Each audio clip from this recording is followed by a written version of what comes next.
Barakallahu Ilyas. Inshallah. Jazakallah khair for your questions. I'll try to answer what I can, inshallah, just from the knowledge that I have. First of all, with regards to you having COVID, alhamdulillah, you haven't had any sort of detrimental effects from it.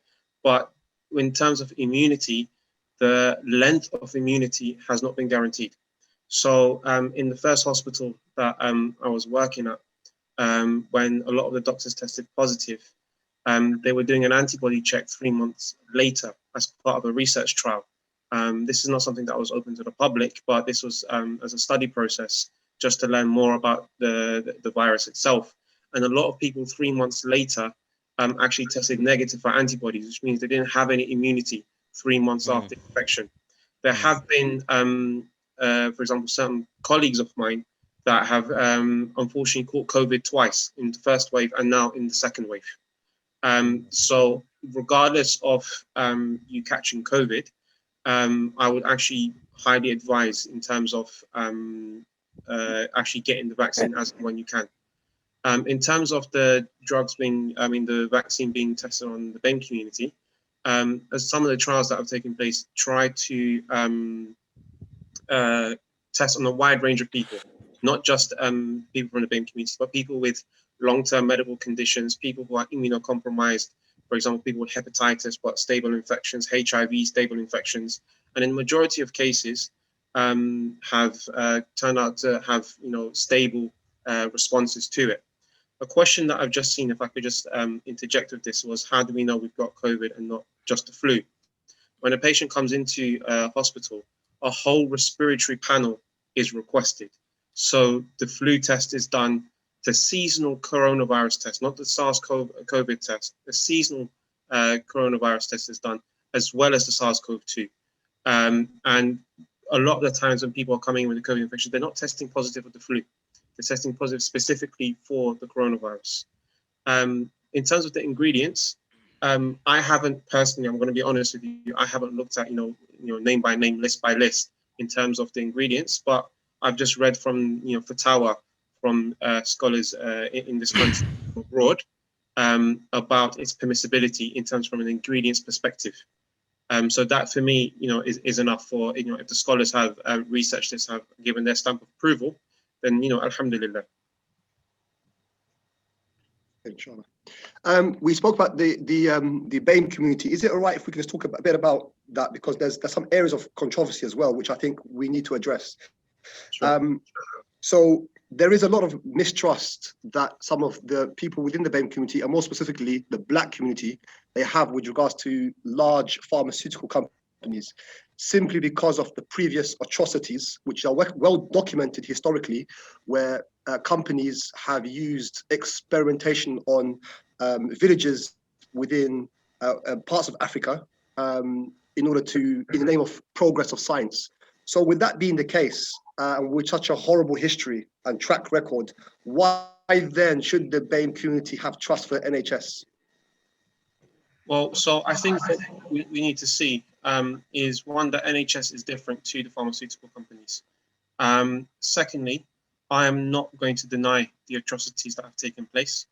And as Muslims, Allah subhanahu wa ta'ala. Sorry, the mistrust not only for the NHS, but also for the pharmaceutical companies that are producing the vaccinations. Sure. Yeah. But I would say, Allah subhanahu wa ta'ala will show them that justice on Yawm al-Qiyamah. And this is something that, we will, hope we will see that on the Day of Judgment, inshallah. The punishment that, for the atrocities that have taken place. But what we are talking about in this discussion right now is the efficacy of vaccination, specifically for the COVID-19.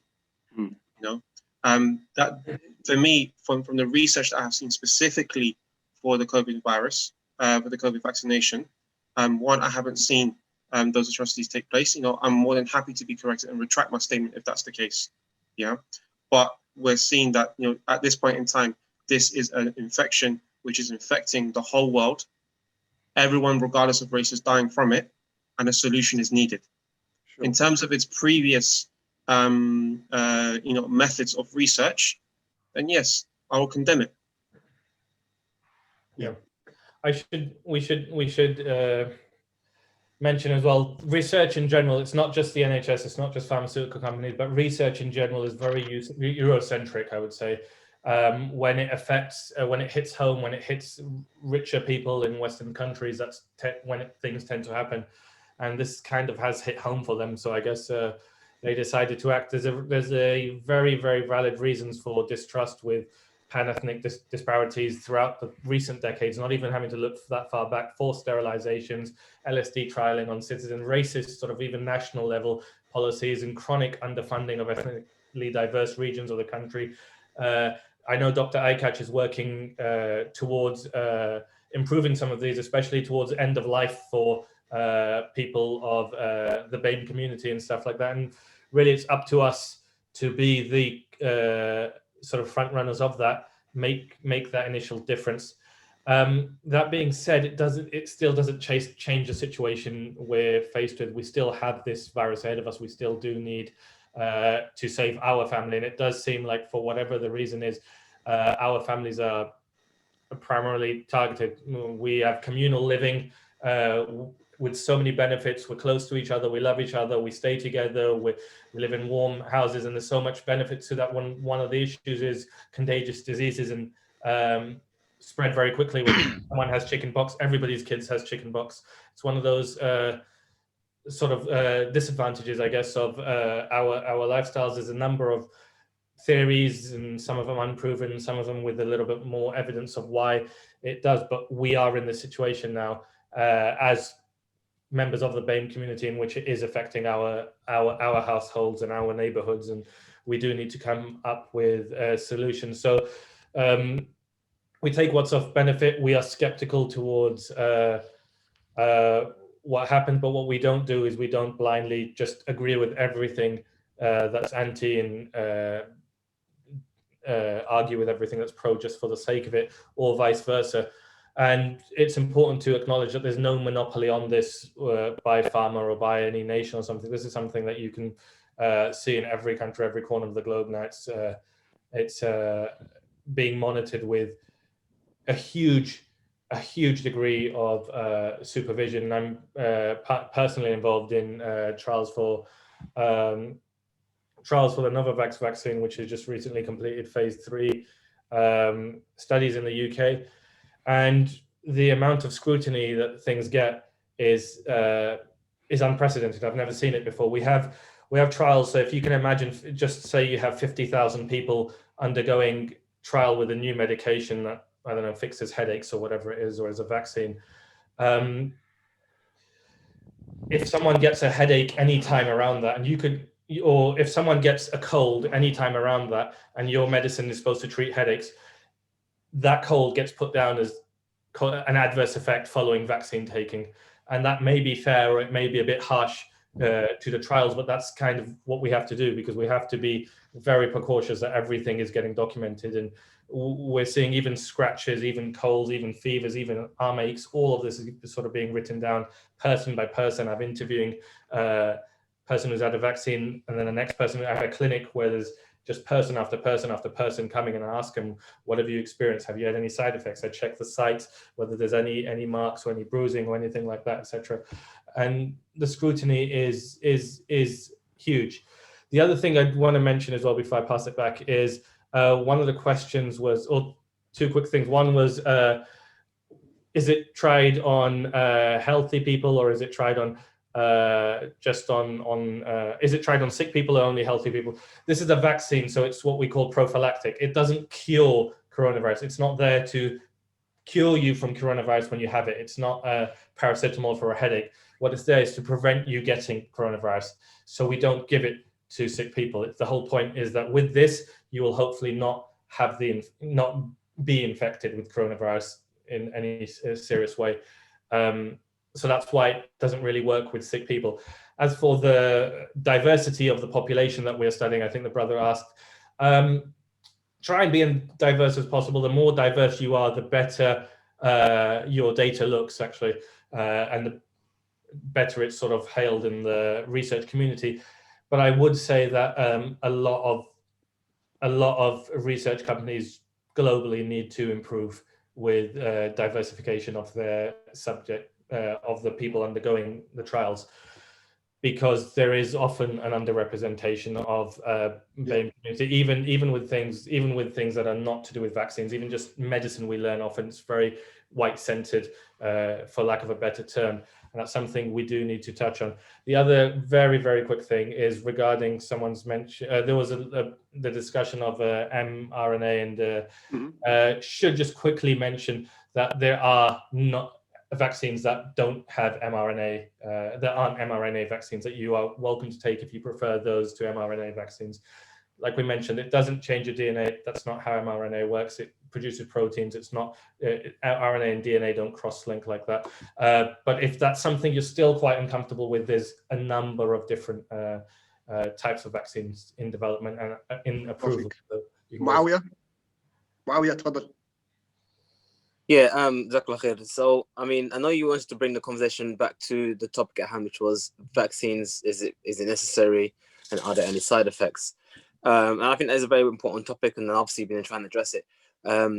It's just that in my head, all of our discussions seem to really stem from and branch off from that first issue which Brother Saeed brought up, which is, I mean, we're trying to answer the question: is it harmful and is it useful?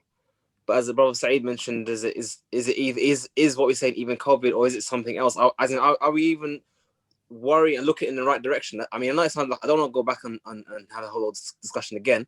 I know you're doing your trials and your tests and that kind of stuff, but isn't that kind of like a fundamental question to first get solidified and established before we even start talking about the validity of a vaccine? Are you even dealing with COVID? I know I'll let you guys answer, Joe. It's, yeah, Dr. Aykat, do you want to take this? I would say is that,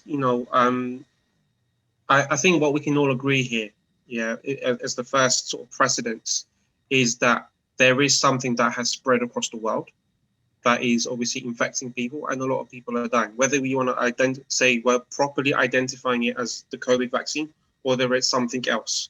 Yeah, I think that's the sort of the statement that Brother Saeed is putting forward, that we're not correctly identifying what it is that's spreading across the world like wildfire.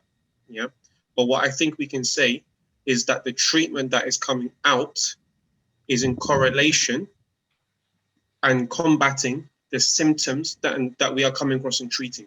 Whether you want to call it COVID, whether you want to call it something else that hasn't been named yet properly, I think in the grand scheme of things, it's irrelevant, because we are producing the data set from the vaccines, which is showing a decreased severity of where it is that's causing the infection in the first place.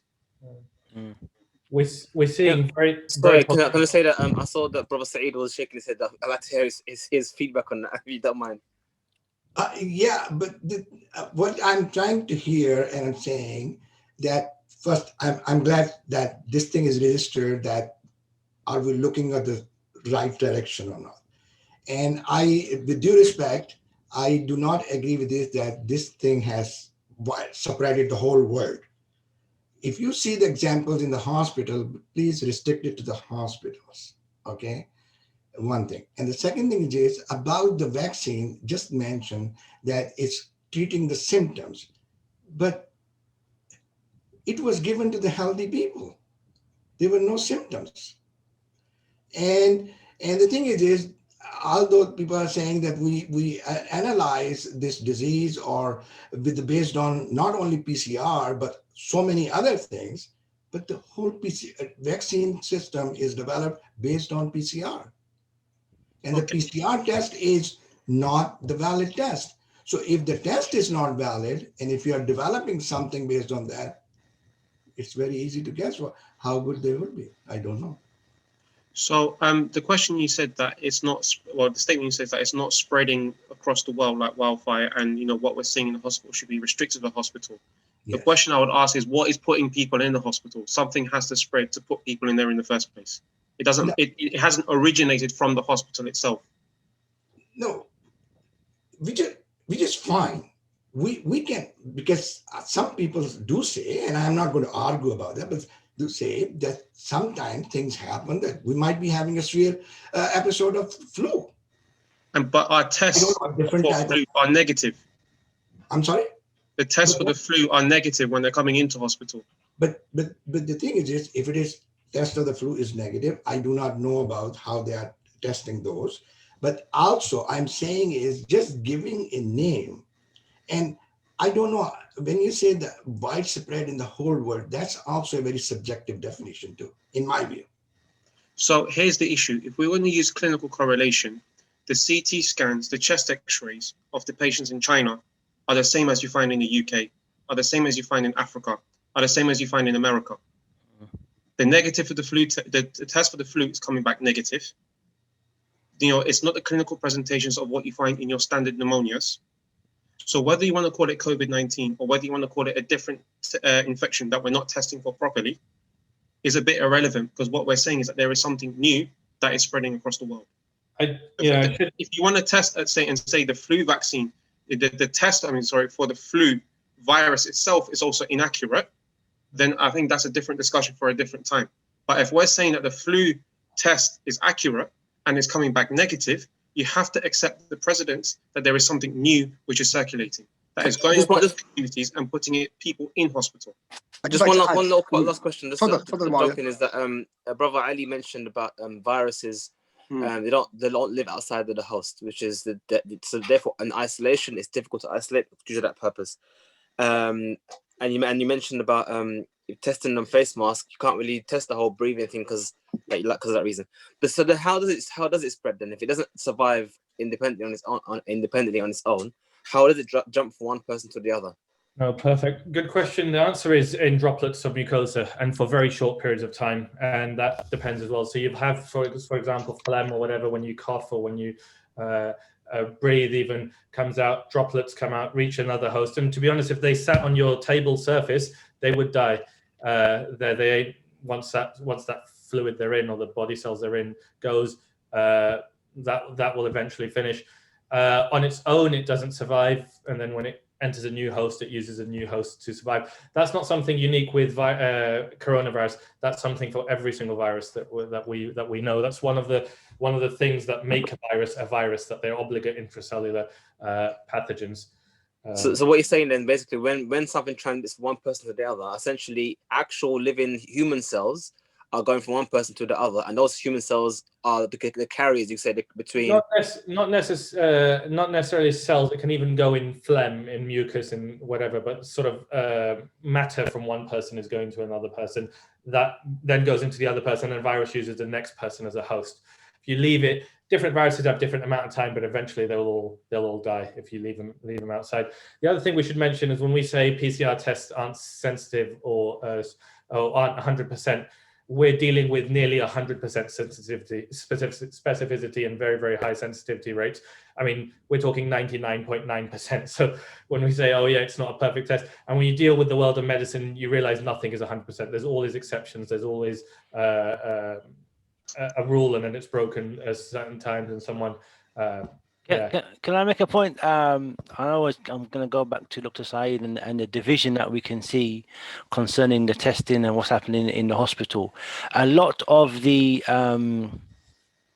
hesitation about taking the vaccine is this gulf between accuracy, is the issue of has the COVID been identified? Is it COVID-19 or not COVID-19? Is it flu? Is it not flu? Now, from a doctor's point of view, he's not really caring about the name. He's saying he's seeing the chest X-rays. He's doing the counts on the blood, but the scientists are seeing that we're doubtful about identifying the numbers, the death rates, the cases, and then what that does, that makes people say, okay, why are we being locked down? Why are we making masks? Why are we distancing if we cannot prove this is COVID, if the numbers are not correct? So from a doctor's point of view, strictly a doctor's point of view, in keeping the community safe, keeping the population safe, are you saying lockdown is justified, mask is justified, distancing is justified in order to stop the spread of the vaccine? Because what people are saying is, these numbers are incorrect.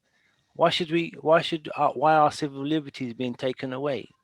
If the virus is not being identified and the numbers are incorrect, then, but from a medical point of view, are you saying no? everything the government says in regards to distancing, mask is needed. So first of all, what I would like to say that what I'm going about to say is not about government advice, because I think the way Boris Johnson has handled this whole thing has been complete shambles. And I don't think anybody in the healthcare system would say otherwise. You've mentioned upon something very specific, which is about the numbers not being correct. Yeah, I'd like to touch upon this and explain further.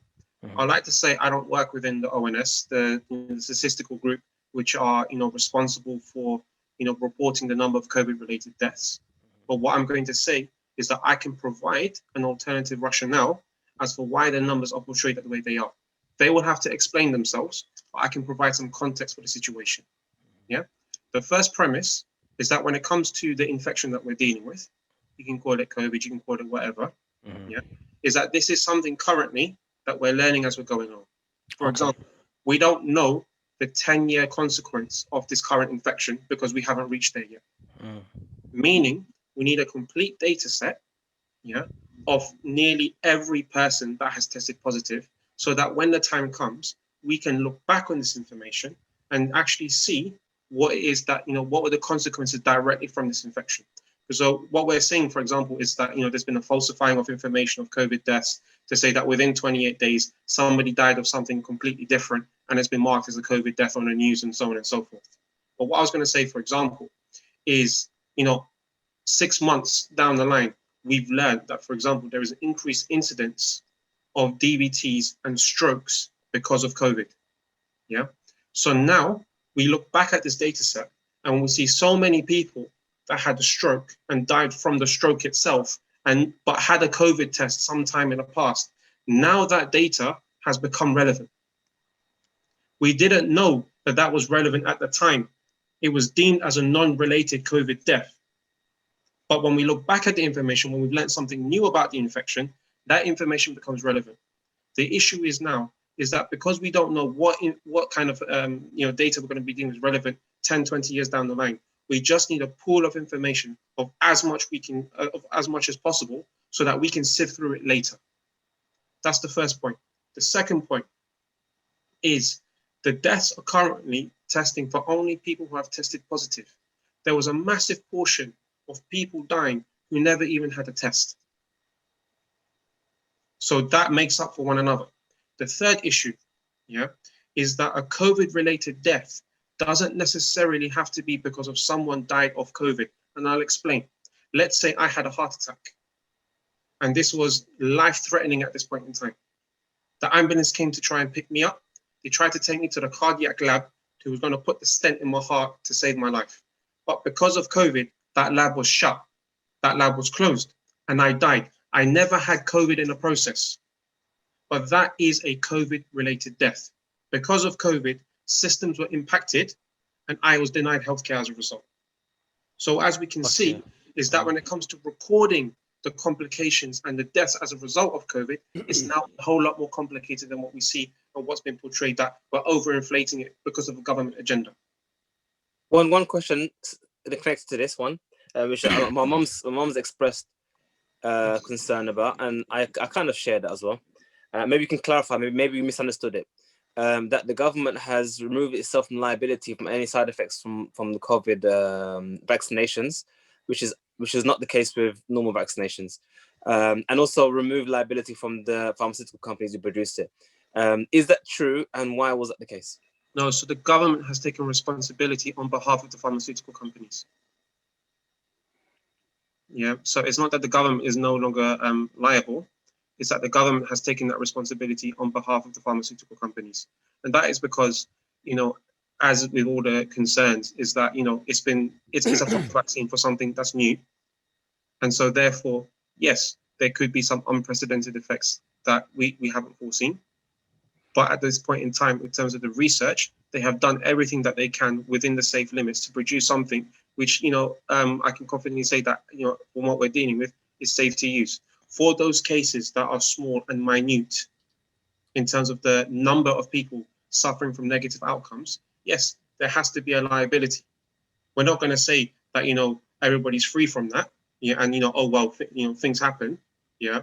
What we're going to say is that the government in those circumstances are the ones being held accountable for providing compensation for that, not the pharmaceutical company. Because at this point in time, in the global pandemic, they're doing it in the best interests of the people to try and provide a solution. One last question for me. Afwan, One last can you question. just one more second, inshallah. Go for it, We're going to try and wrap this up in the next 10 minutes because we started at 7 and it's now 20:47. So, Muawi, you can ask your question. We've probably got 1 or 2 more questions and then we'll wrap it up and then ask everyone to have their last say before we conclude, inshallah.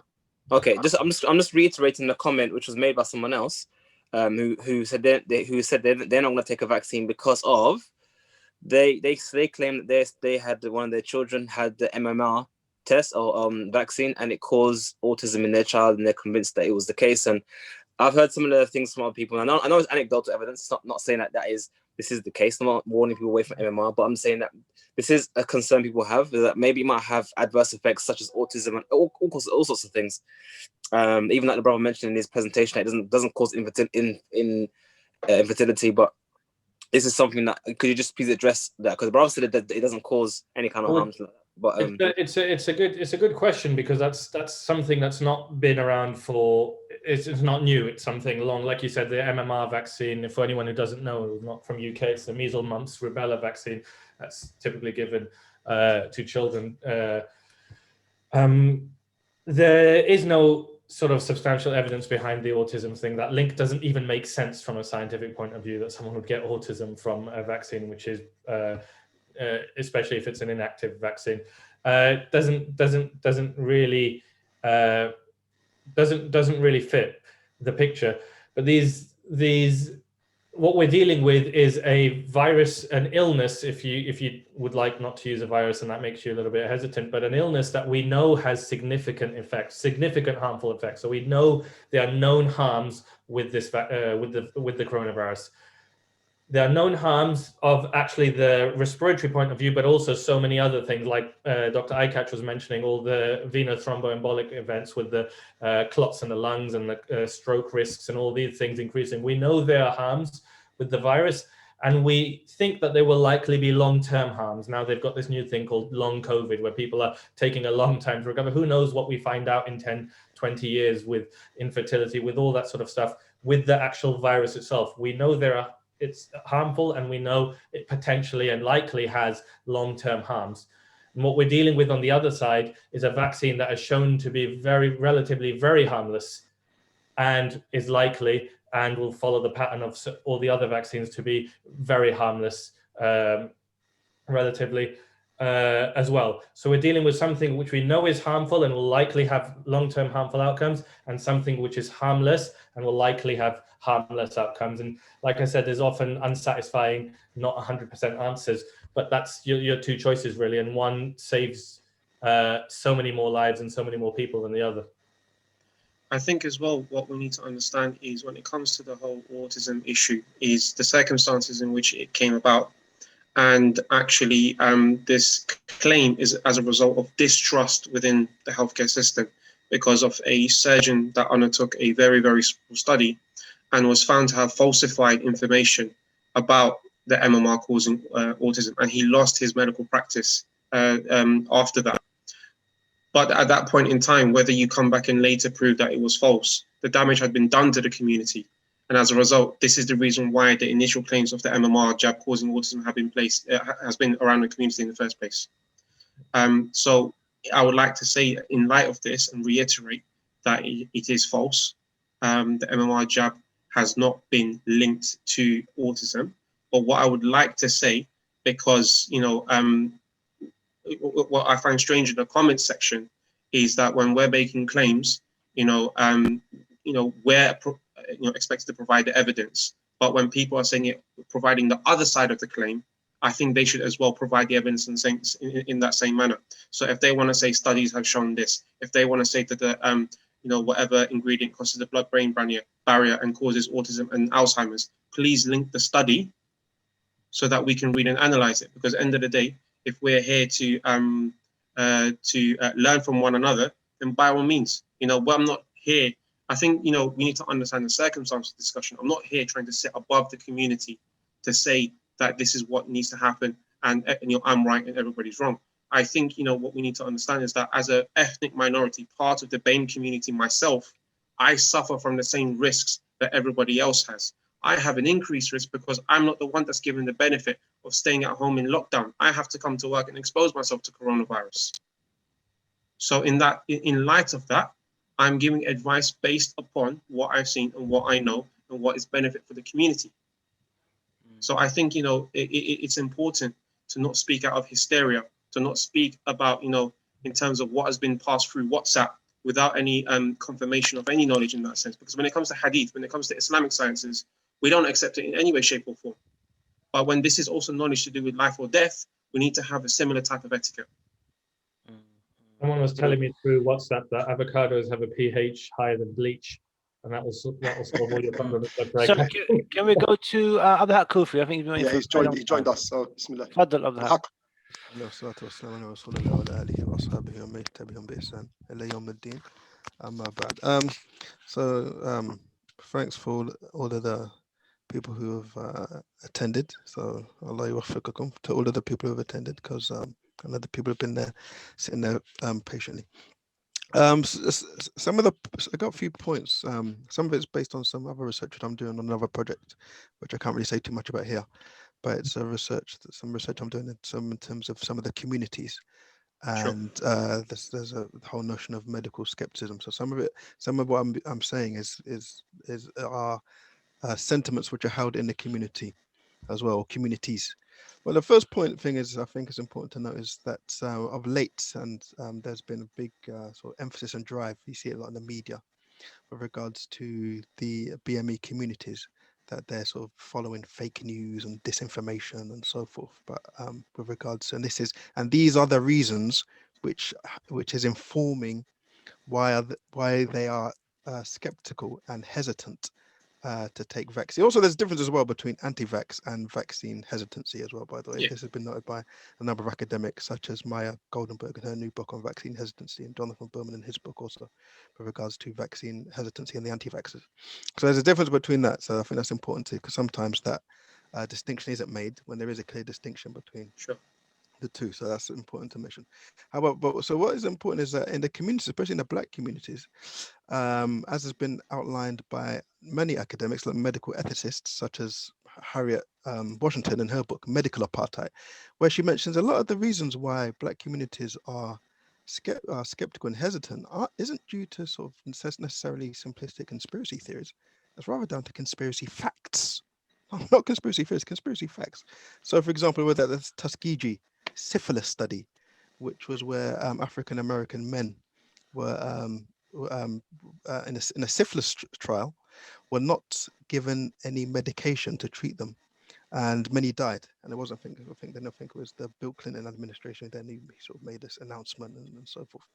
And then also, as well, that in medical history as well, you have J. Marion Sims, the so-called godfather of modern gynecology, and he did a lot of his experimentation on African American slave women, who he took and conducted the most atrocious medical experiments on, all in the name of gynecology, with some without their consent and so forth. These are some of the reasons why, which feeds into much skepticism. So I think sometimes it's a bit patronizing, some of the discourse, which it thinks that a lot of the skepticism, hesitancy is merely due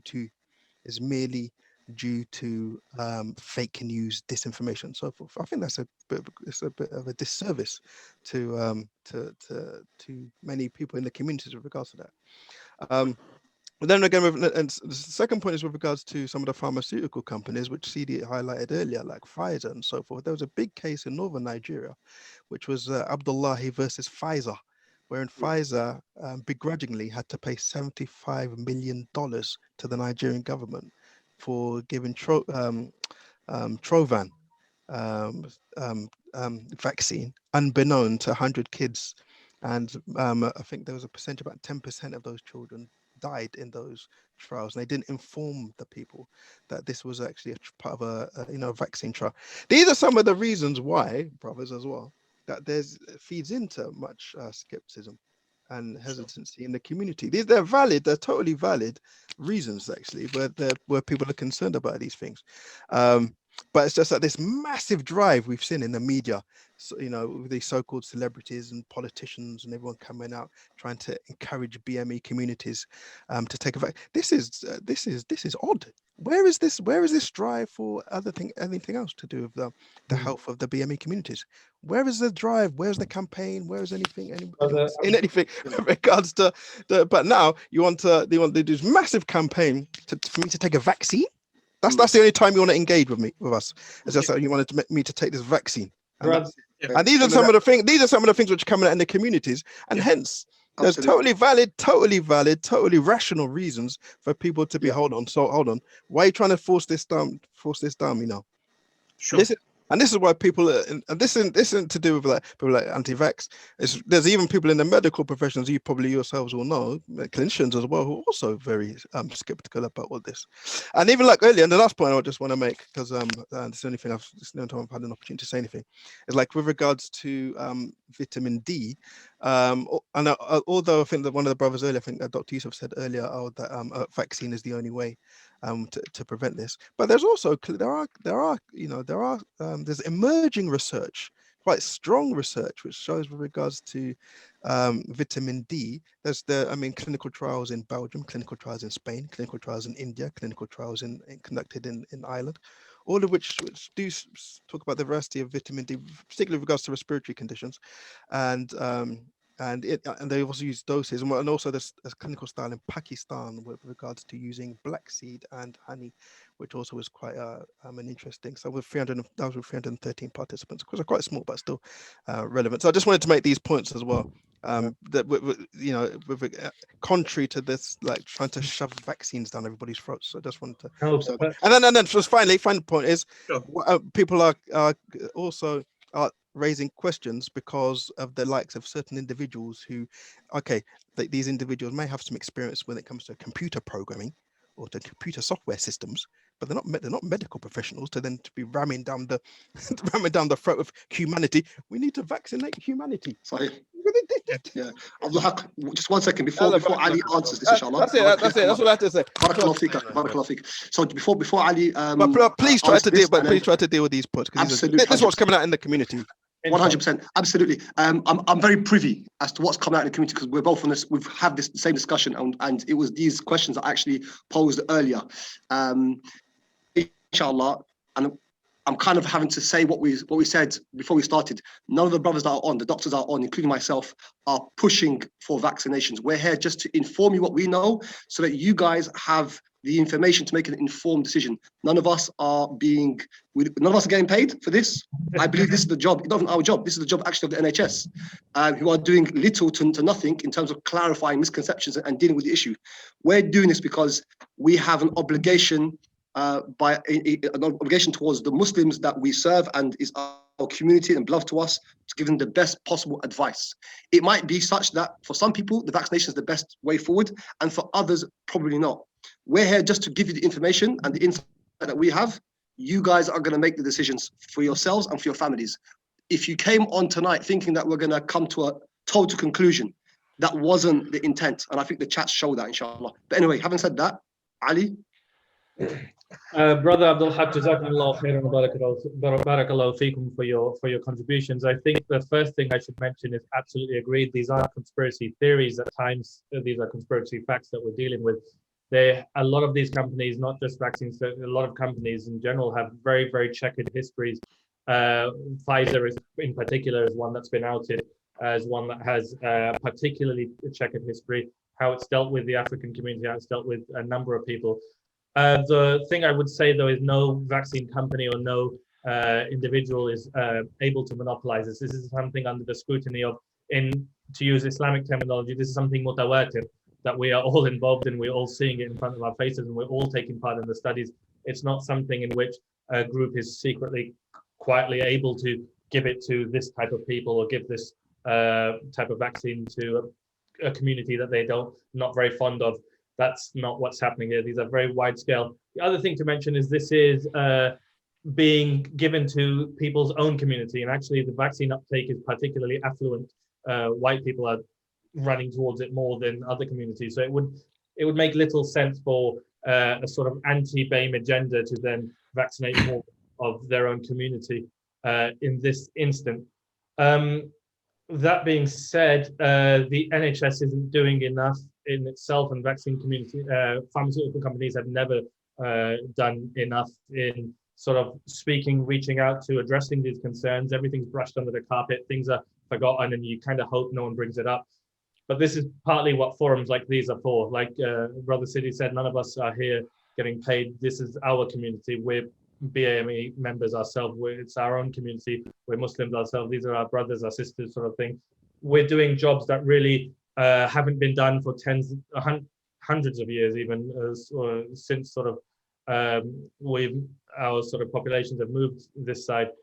And really, it's an underserved population that has been betrayed many times. So the skepticism isn't without reason, and it's something that needs to be addressed very directly. But you'll never see the BBC talk about what you've mentioned in so open terms, and that's actually something very unfortunate, because that needs to be addressed. That being said, that doesn't stop us moving forward.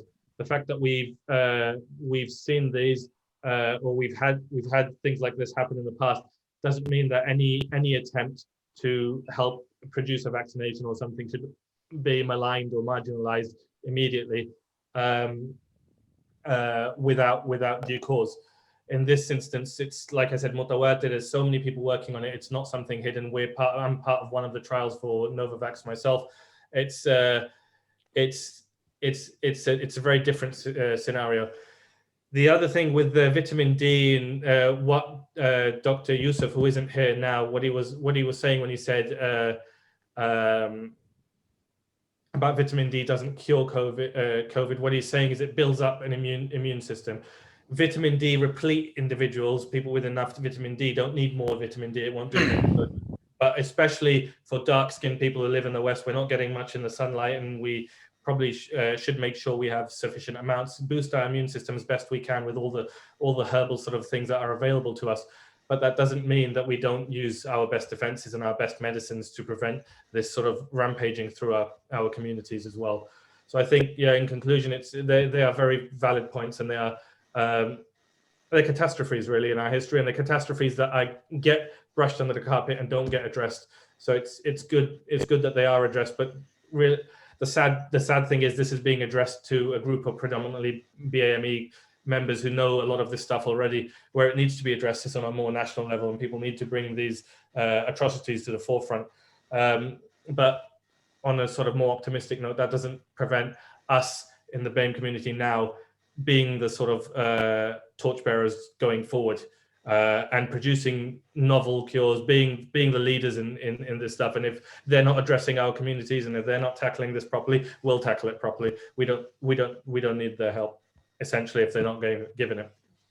A few things to add on to that, inshallah, is what you said at the beginning was about there's a difference between being anti-vax and being skeptic about the vaccine, being two completely different things.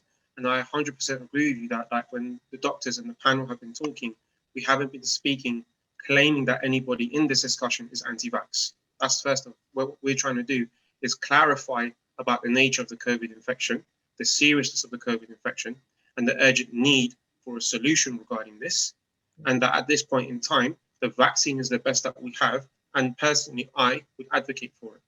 In terms of being anti-vax and making this accusation, this isn't there in this line of discussion that we've had today. Secondly, with regards to the atrocities that have taken place, what I think has happened is that the COVID vaccine has unmasked, the sentiments within the BAME community, and it's about a larger issue at play rather than just purely is it about the COVID vaccine. For example, one, the misrepresentation of the ideology or the mentality of the BAME community itself. The media has, portrayed us as baseless skeptics, and that, what we want is just the receiving end of the NHS without actually making any contributions or without actually providing any knowledge to the table.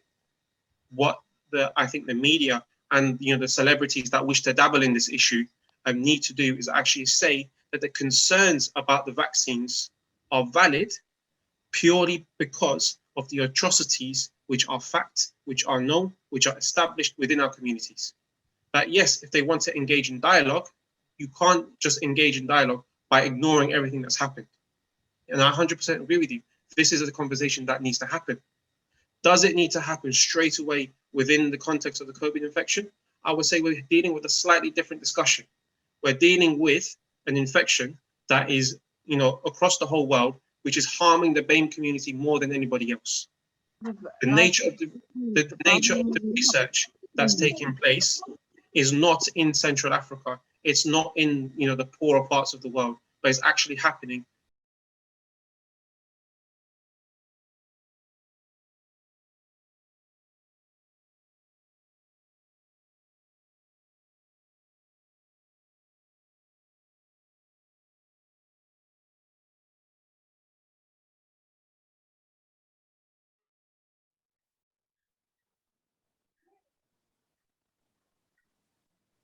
Okay, Bismillah. So could you, Suleiman, could you put our doctors back on as well, just so that we can I will. conclude?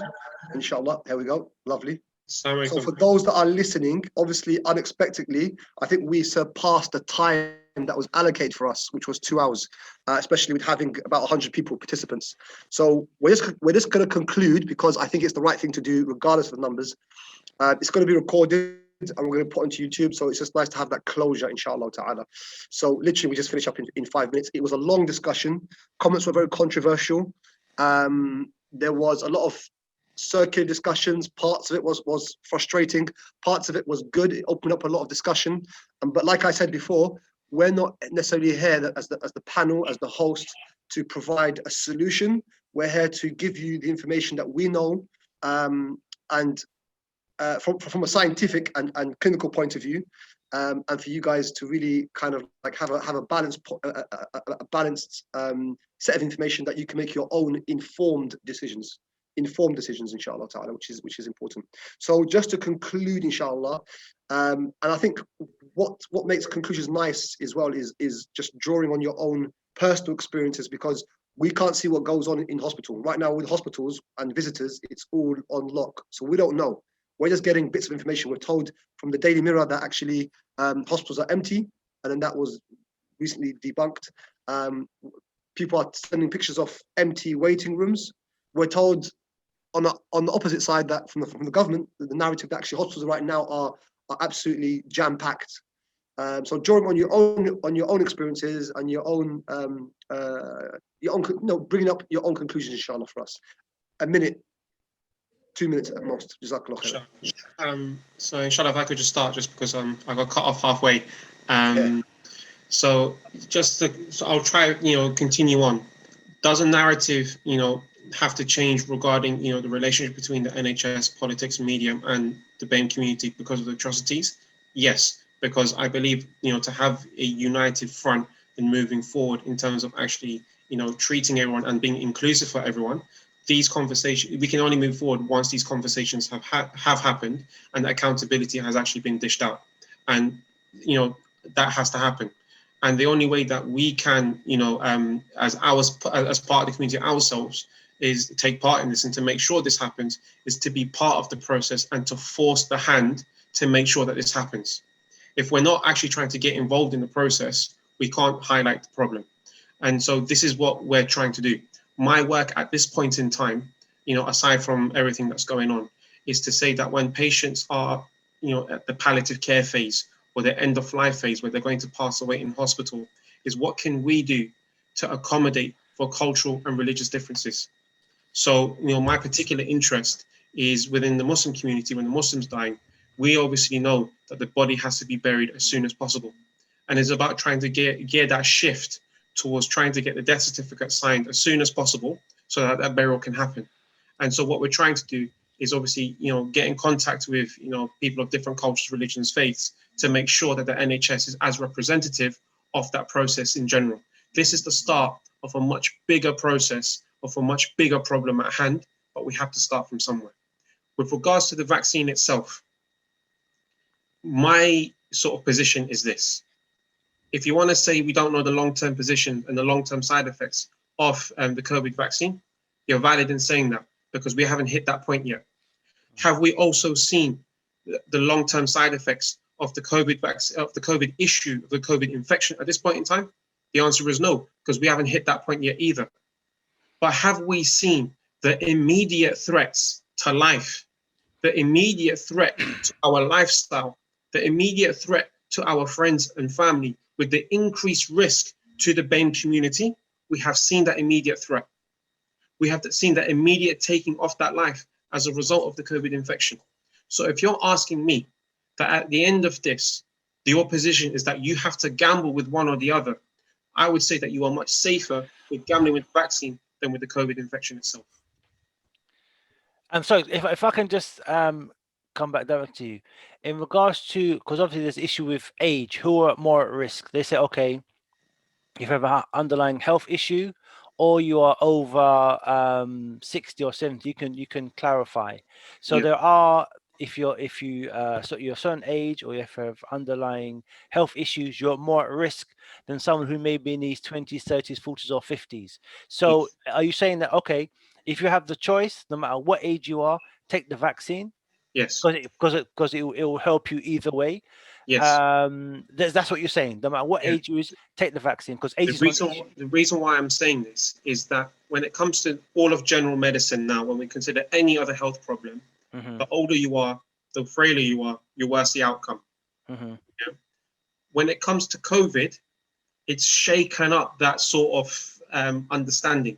You mhm, know, all of us have, you know, as healthcare professionals, anecdote, you know, evidence where we've seen the young, fit and healthy person either die from COVID or suffer from the long complications. We had, you know, I've personally treated a 29-year-old with no other medical problems that now has a tracheostomy, a tube through his throat just to help him breathe.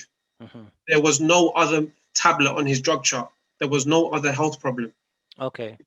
So in light of that, with the coronavirus infection, changing up what we understand about severity and risk factors, I would say it's paramount to do what you can to prevent yourself from getting to that stage at this point in time. Excellent. I know, sorry to cut. I know Sidi wants to wrap up, and we had you for over 2 hours. Yeah. And mashallah, your time is so valuable. But there's a few points I just need to just clarify. Sure. So when I add this to the end of the video, we've kind of Yeah. ticked off most of the Yeah. boxes. One of the Sure. issue is the NHS. We always see signs of the NHS everywhere. We love the NHS. Yeah. We love the NHS, right? But the skeptics, they're obviously looking at government policy. They're looking at big pharma. They're looking at things that, you know, the suspicions with these companies making money. And also, I just came to my mind was the issue with the there was another pandemic, the swine pandemic. Swine flu. Yeah. Swine flu, which they say was a false pandemic, but the government still bought millions of vaccines. But later on, they found that it didn't blow up as they predicted. Mm. So governments can make errors. Okay, Yes. so we are saying as a population, as the people, who is protecting our interest? Yeah, the NHS, the doctors, they're out there saving our lives. We have no doubt about your role. But then we're saying, okay, above that are is the government policy, SAGE, and on top of them, you probably have pharma pushing their agenda. Yeah. Who is looking at for our interest? I know, mashallah, brother, Dr. Ali Shah, that's his speciality, but who is looking after our interest, that we are not guinea pigs? Yeah. You know what I'm saying? So sorry, I sorry to go 100% along. No, I 100% agree with what you're saying, and I think this needs to be tackled before we actually end the call, because I think this is the crux of the matter that's Okay. actually made everyone tune in the first place. Yeah, and you know, as mentioned before the chat cut, I'm not here accusing people of being anti-vax in a nutshell. Yes. People generally just want to know, given the backdrop of the atrocities that have taken place in the past, and I think that's completely fair. Yes. Yeah. And what I would like to say in terms of the government, yes, the government can get things wrong, but we need to understand the premise in what we're dealing with. Yeah, I think there is, you know, amongst the BAME community, a majority of us, including myself, are from that working class community. We are used to government policies screwing us over, selling us short. Yeah, when it comes to benefits, when it comes to school education, you know, majority of people are working, but still, you know, on food banks, we're used to that negative outcome from the government. So whenever the government has a good idea, or I should say good idea, we know it's at our expense always. We believe that the government, and with truth, we believe that the government's here to make the rich people richer and the poor people suffer. Yeah, and that we're an eyesore, to the powers that be. And a perfect example of that is Grenfell Tower was handled very poorly by the government. Yeah, and that we believe that this is just another point in the line of all the atrocities and oppression against the BAME community. This is what the people are feeling. Yeah, but what we need to see now is with regards, and I'm saying this very specifically, with specific to the coronavirus infection, we need to see the evidence of this type of oppression against the BAME community. Because what we can see on an international level is a vaccine apartheid. If, for example, the government was out to get the ethnic minorities, was out to get the Muslim communities, why is it that when we look at Israel and Palestine, that the Palestinians are being denied the vaccine and the Israelis are taking it? This is the opposite of everything that's happened in the past. What's happened in the past is that the big pharma companies are saying, okay, we want to make a new vaccine, we want to make a new tablet, we want to try that out on people, and they went to Africa and tried it out on people where the crimes wouldn't be accounted for. They feel that they could keep the voices quiet and the voices would never be heard. And then when the treatment was established, they brought it to the rest of the Western world. But when we look at coronavirus, the trials have taken place in the Western world. And the people that are looking to benefit from it is the people from the Western world themselves. That's why the Palestinians are being denied the vaccine. What we also need to understand is that within the Pfizer vaccine specifically, the whole mRNA sequencing and the whole way that the vaccine has been devised was actually by Muslims. It was a Turkish couple in Germany working within the Pfizer company that actually devised this vaccine. Yeah. So it's actually come from the hands of the Muslims, and this is something that we should be celebrating for this specific instance. Am I saying that now we're going to advocate for the vaccine and ignore all the atrocities that have taken place? I'm saying no. But what I'm saying is that in the middle of everybody dying, in the middle of all the people from the BAME community being worse off, we're in need of that solution more than anybody else. I think that was a fantastic answer by Dr. Vaccs. If I could just add one extra thing, is we're not idiots in the BAME community. We can see what's going on, and we've suffered a lot, and we've suffered some our own hands and a lot at the hands of others in the past. Optimistically, though, going forward, we need a plan, and I think it's the wrong plan to then just be so skeptical that one doesn't proceed with anything. And I think it's the right plan to take lead, take charge, and who's looking after our interest? We should be the ones looking after our own interests, and don't trust these guys who failed us time and time again to ever look after our own interests. Like Dr. Vaccs is saying, the reason why they are so interested now isn't because this is a disease of the BAME community. It's because it's a disease that's affecting their family and not letting them go out and not letting them do the things that they want to, and they're having to stay at home and wear masks, and they're coming on the news when they go out and about. So they've got their own interests in this. But we need to make sure we look after our own interests, and we need to lead these things. We need to be the ones producing the vaccines. We need to be the ones trialing the vaccines. We need to be the ones making the decisions. We don't need, we need to be in positions where we don't need others to look out for our interests, because we'll make sure we look out for our own interests. Yeah, sorry to cut you. Dr. Saeed, okay, and his view of the situation, his skeptical view based upon tests, and maybe coming from a more of numerical kind of angle, how much damage is that doing to the solution or getting to the end of this pandemic? Like, obviously the fact that it's not 100% accurate, the fact that you haven't isolated it, will that affect the development of the vaccine? And thus people will then say, well, the vaccines they're not beneficial. I might as well just wait it out. So I'm saying, from your point of view, from the doc's medical point of view, how much is this hindering your work, basically? Are you saying how much is the skepticism, or how much is the less than 100% themselves? Yes, because this is the basis. There are medical doctors, just like Dr. Saeed, saying, well, okay, from a scientific point of view, PCR tests are not 100% accurate. Okay, fine. isolating the COVID-19 or the DNA sample in the swab, it's not been accurate. So you can't then have an effective vaccine. So we should just Okay. take vitamin D. I Don't should- take the vaccine. It's big pharma.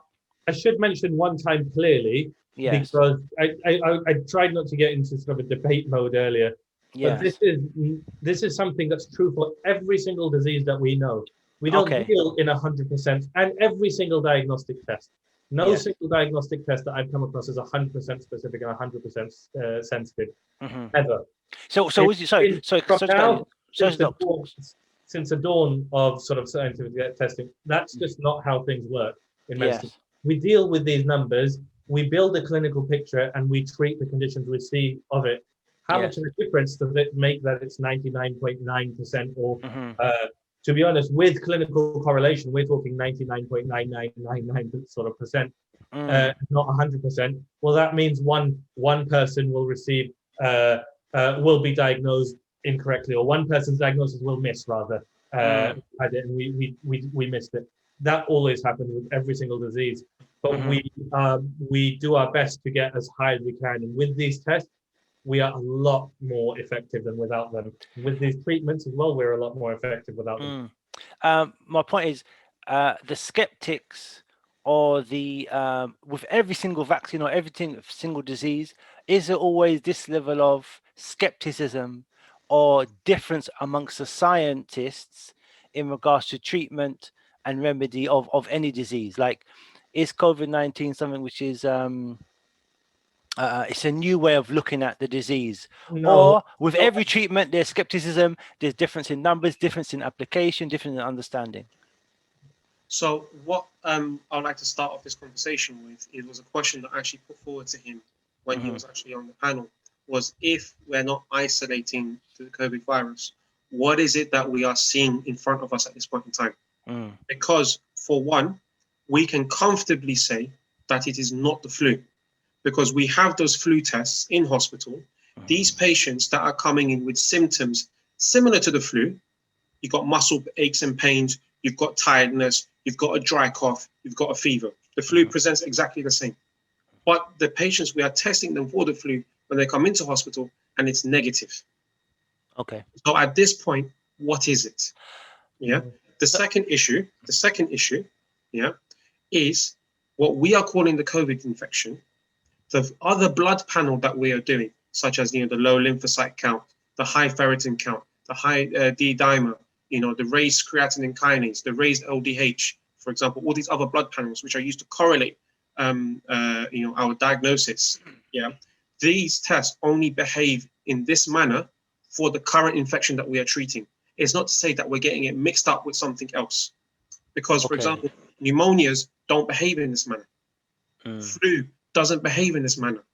So there is something new that has spread, which started in China, which is flying across the whole world. Yeah, that is here. If you want to say now there is a fault with the identification process, we need to understand that all of this is relative. Yeah, in the sense that with what we have, we are also treating, and what we are seeing is a benefit in the symptoms and not just by the swab. Yeah, and I think that's the importance of having the ability to know how to apply, rather than just reading things and reading things in a book. And with regards to other diseases, and have they got similar sort of differing opinions with regards to treating them? Yes. The answer is broadly yes, but this is very sensationalized, as you can imagine. This is something that people's liberties have now come into question, as in you can't go out and you have to wear this. Things are getting very heated. People are getting very emotional one way or the other. Celebrities are getting involved. And that affects scientists as well. They're people as well. Doctors, they're people as well. They have their own views and their own biases. And so it's become very sensationalized. But this differing of opinion, yes, it's very common in medicine in general. Ismail, do you think we can wrap things up, inshallah, and just probably end with some last words? I've got about 50 more questions, but no doubt. What I think is clear is that a part 2 needs to be in the pipeline. I think that's absolutely clear. That's absolutely clear. But I think given the fact that we've been on here since 7. Yeah, So I understand. we Yeah. need to. I think it's fair for all of us that we Mhm. just give some last words, inshallah. Bilal, do you want to Yep. give your last words? Then Ali, and So- then Onik, inshallah. Inshallah. So what I'd like to say first is, may Allah subhanahu wa ta'ala bless everybody that came here, because, I'm not going to doubt anybody's heart. We all came here with good intention. Mhm. One, we wanted to convey what we know, and people here wanted to actually learn what they feel they should do best for themselves and their family. And I ask Allah subhanahu wa ta'ala to allow us to reach what is best for our communities. Mhm. If anybody, obviously, because, in the nature of these discussions, it's the tip of the iceberg. We're just adding a sprinkle on what the actual juice of the topic is at hand. If anybody wants to contact me further, my email is my first name and my last name on the panel with the number 89@gmail.com. Feel free to email me, and I'm happy to try and, converse further, clarify any doubts, provide further information. Or even you want to say that everything I've said today is complete nonsense and here's why, I'm open to learning as well. We're humans engaging in discussion, and this difference is not meant to divide the community any further. So, inshallah, I make dua that all of us are protected from the infections. We come out of this problem sooner rather than later. But if anybody wishes to contact me any further, that's my email address. I mean, Jazakumullah khairan. I would like to extend a big thank you and Jazakumullah khairan to everybody who organized this and everybody who attended. Like Dr. Aikach said, it's a blessing that we're able to discuss these things, and it's very nice that so many people from across the world actually tuned up with sincere intentions. And this is something that's hit home. This is something that my friends and family have been affected with. This is something that's been scary for us, just like it's been scary for you. This is something I've sat at home at night on a laptop trying to research for day after day, sort of thing. It's very real. And at the end of the day, I think when we look back at this, you want to look back and think, what did you do? So in 20, 30, 40 years, when this pandemic is finished and you're at the end of your life, you want to look back and think, when that happened, what did I do? Was I just sitting there with an angry face on? Was I engaging? Was I trying to find out more? Was I trying to do the right thing? Did I do my best to tackle the problem we had in the best way possible, and to do the best for my community, for my family, for myself? And inshallah, Allah subhanahu wa ta'ala will accept the efforts of those involved today. And inshallah, we'll move past this as a community, and we'll learn to deal with things better as each successive challenge faces us. Jazakumullah khairan wa barakallahu feekum. Wassalamu alaikum. Wa alaikum assalam. And just some final words from me. I think both Bilal and Ali have shown sort of what the effect COVID itself has had on sort of the community at large and at hospitals. But I just wanted to bring it finally, just lastly, to vaccines in general. And I just wanted to leave with the fact that vaccines in themselves aren't anything new. They've been going on for years and years, and they're a tested therapy in themselves. I just wanted to say that the vaccine in itself doesn't contain anything that can cause disease. And with everything, I think this conversation has highlighted how much work the NHS, the government, has to do in order to build trust between themselves and BAME communities. But from our sides, the most we can do is sort of talk about sort of the systems that scientists and labs have in sort of validating studies and sort of researching the effects of the vaccine. So I just wanted to just end it with that, basically.